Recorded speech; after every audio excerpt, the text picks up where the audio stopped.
இன்னைக்கு புரட்டாசி முதல் சனிக்கிழமை வீட்டில் பூஜை போட்டு அதுக்கு முதல்ல துளசி தீர்த்தம் ரெடி பண்ணேன். துளசி தீர்த்தத்துக்கு ஒரு 2 ஏலக்காவும் ஒரு 3 லவங்கம் கொஞ்சம் பச்சை கற்பூரம் இதெல்லாம் நல்லா நுணுக்கி போட்டு நல்லா சுத்தமான தண்ணியை ஊற்றி கொஞ்சம் துளசிங்களை நல்லா அலசி கிள்ளி அதில் போட்டு கலந்துட்டிங்கன்னா உங்களுக்கு பெருமாள் கோயிலில் குடிக்கிற அதே தீர்த்தம் கிடைக்கும்.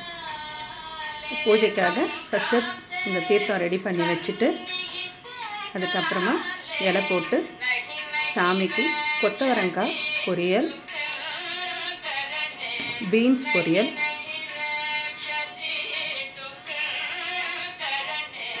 புடலங்காய் கூட்டு, மொச்சக்காய் மசாலா, உளுத்தம் வடை,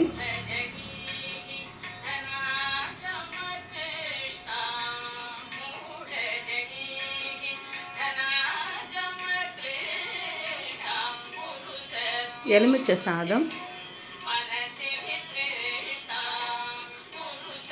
புளி சாதம்,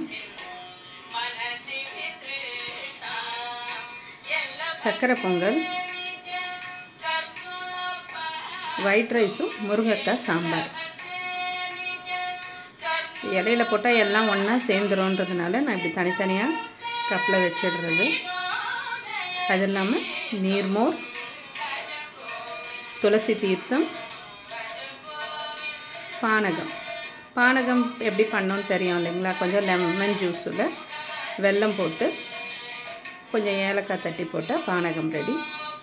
நிறைவான பூஜை முடிஞ்சிச்சு.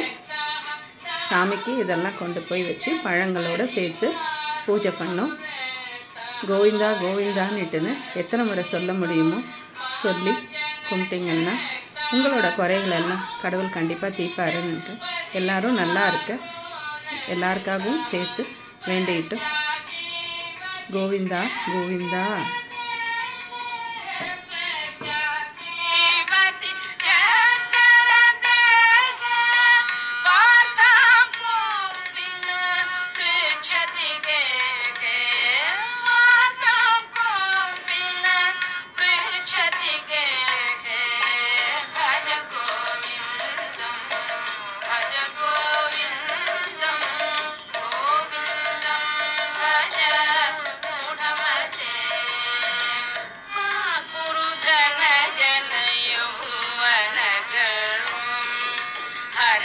निमेश